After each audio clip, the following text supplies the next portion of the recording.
আসসালামু আলাইকুম গাইজ, আমি তাসনিম তামান্না আবারও চলে এলাম ছোট্ট একটি ব্লগ নিয়ে। শুভ নববর্ষ প্রথমত।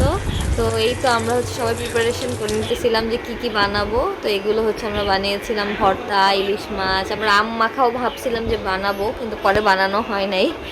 এত গরম পড়ছিল, এর মধ্যে আবার আমরা করেছিলাম সব আয়োজন ছাদের মধ্যে।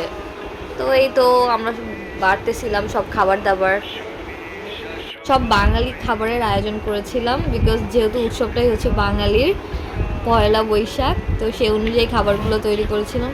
পান্তা ভাত তৈরি করা হয়নি, কারণ পান্তার চেয়ে আমাদের খিচুড়ির সাথে ভর্তাগুলো খেতে ভালো লাগবে, সেই জন্য আমরা খিচুড়িগুলো তৈরি করেছিলাম।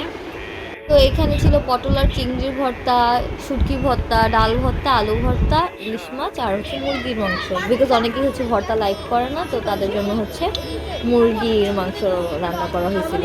এই তো আপুরা বাড়তেছিল, এর মধ্যে আমরা খাওয়া দাওয়া করতেছিলাম। তো আমরা আর আমার ভাইগনা সিরাজ আমরা ইলিশ মাছ নিয়ে মজা করতেছিলাম। এই তো পিচিগুলা খেলাধুলা করতেছিল, আর বাকিরা ছবি তোলাতে ব্যস্ত ছিল। আল্লাহ হাফেজ সবাইকে, দেখা হবে নেক্সট ব্লগে।